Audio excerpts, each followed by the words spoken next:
বন, তার ভিতরে ছোট্ট একটি পরিমনসা গাছ। গাছটির মনে কিন্তু এক ফোঁটাও শান্তি নেই।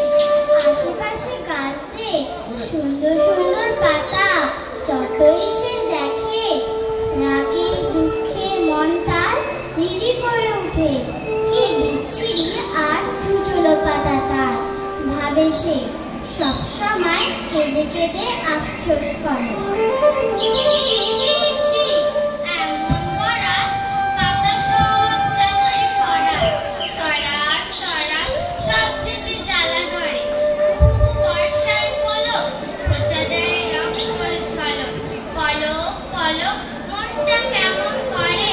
হায় গো মনের মরি, নিয়ত তোমায় সরি, করুণা করো বাচ্চা গাছের পরে। এমন সময় সে পথ দিয়ে যাচ্ছিল বনের ফুল।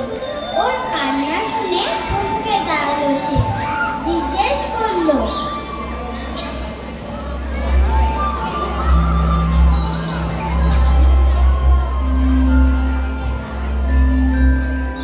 কি হয়েছে গো আমার ছোট্ট পরিমনসা গাছ, কাঁদছো কেন?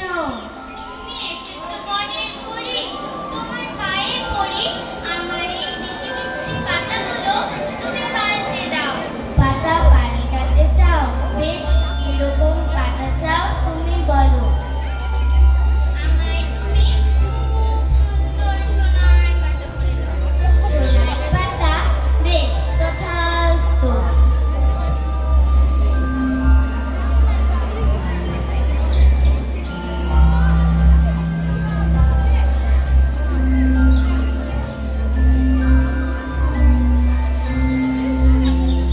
বনের পরি নির্ঘুমে অদৃশ্য হয়ে গেল।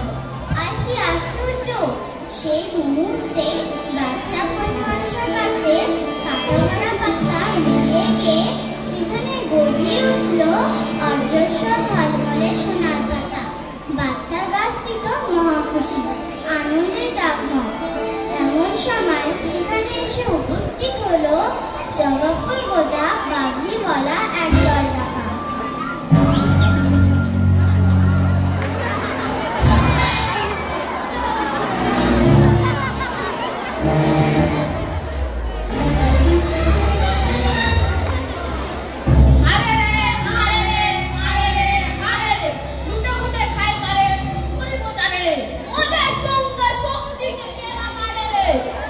সহসা সেই জোয়ান ডাকাত দলের নজর পড়ল সোনার পাতা ভরা ছোট পরিমনসা গাছটির দিকে।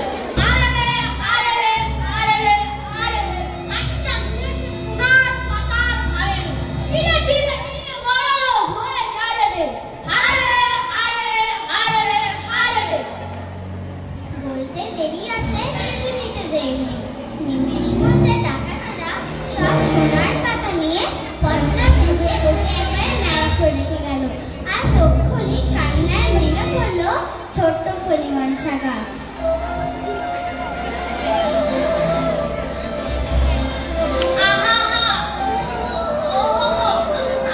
ব্যথায় মরি, হায় গো বনের পরি, আবারও তোমায় সরি, এসো গো দয়া করে, করুণা করে বাঁচাও এসে মরে।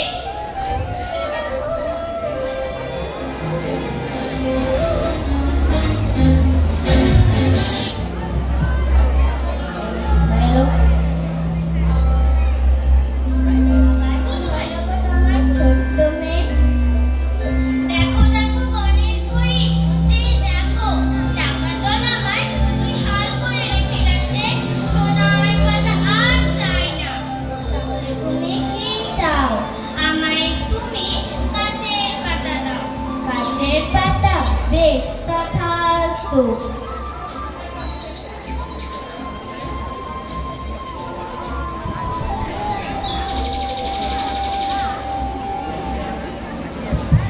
বনের পরি অদৃশ্য হবার সঙ্গে সঙ্গে ছোট্ট ছোট্ট গাছের পাতায় ঝলমলে উঠল পরিমনসা গায়ে সারাঙ্গ।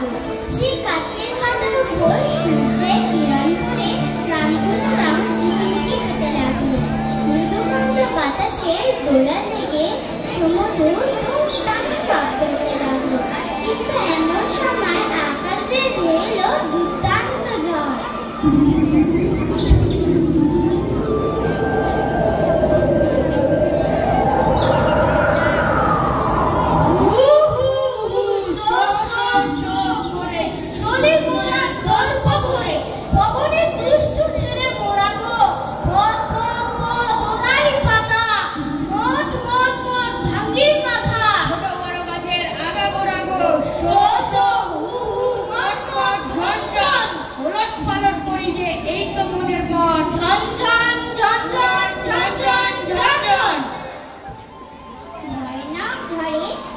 কিছুক্ষণের মধ্যেই ফণিমনসার কাছে গাছের সমস্ত পাতা ধাক্কা খেয়ে খেয়ে গুঁড়ো গুঁড়ো হয়ে চারিদিকে ছড়িয়ে পড়ে গেল। একসময় ঝড় থামলো আর শুরু হলো বাচ্চা গাছের অঝরে কান্না। হায় হায় বনের পরি, আবারও তোমায় সরি, এসো গো ধরা করি, করুণা করি, বাঁচাও এসে মরে।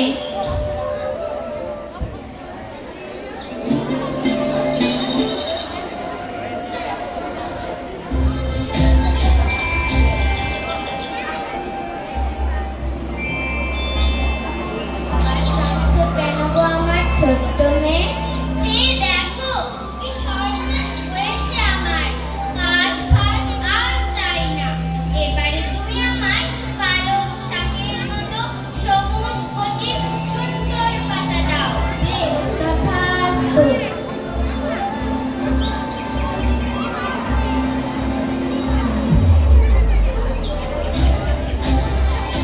পরে অদৃশ্য হতে ছোট্ট ফণিমনসার গা ভরে দেখা দিল পালকের মতো কচি নরম সবুজ পাতা। দেখলে চোখ জুড়িয়ে যায়। আহ, কি শান্তি! ছোট্ট গাছটি এবার আমাকে যেন মাটিতে পা পড়ে না। মৃদু মন্দ বাতাসে দুলতে দুলতে লাগলো সে মজা করে। কিন্তু কি সর্বনাশ! একটা ছাগল এদিকে আসছে যে।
কিছুক্ষণের মধ্যে ছাগলটা কচি কচি পালং পাতাগুলিকে কচকচ করে খেয়ে ফেললো।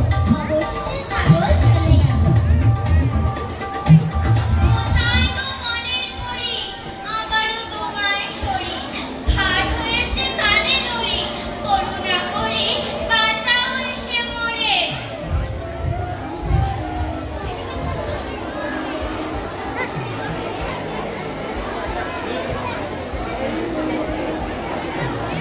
শোনো গো আমার ছোট্ট মেয়ে, আমি কাছ থেকে সব সচক্ষে দেখেছি নিজের অবস্থা আর নিজের চেহারা নিয়ে যে সন্তুষ্ট থাকে না, তার তোমার মধ্যে দুর্দশা হয়। বুঝলে, শিক্ষা হয়েছে কিছু, এবার বলো কি চাও? আর কিছুই চাই না বনের পরি, খুব শিক্ষা হয়েছে আমার। আমায় আমার ওই কাঁটা ভরা ছুচলো পাতায় ফিরিয়ে দাও। সেই পাতাই আমার শতগুণে ভালো। এই ন্যাড়াহার ঝিরঝিরে চেহারা আমি আর সইতে পারছি না। এই তো সুমতি হয়েছে তোমার। বেশ, তাই হোক, তথাস্তু।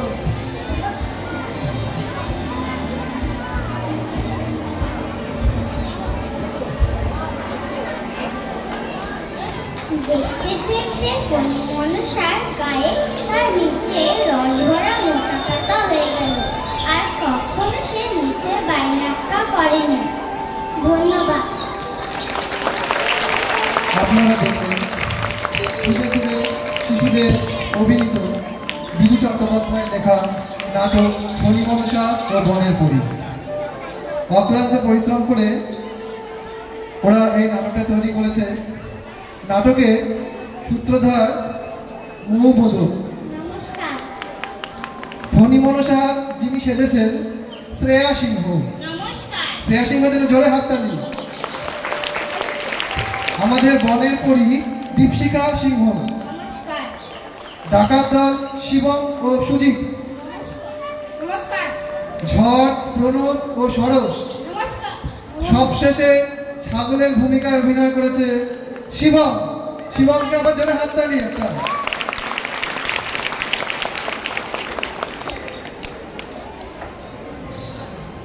হ্যালো, সকলকে অনেক ধন্যবাদ। আর এই নাটকটি বিশেষভাবে যারা অক্লান্ত পরিশ্রম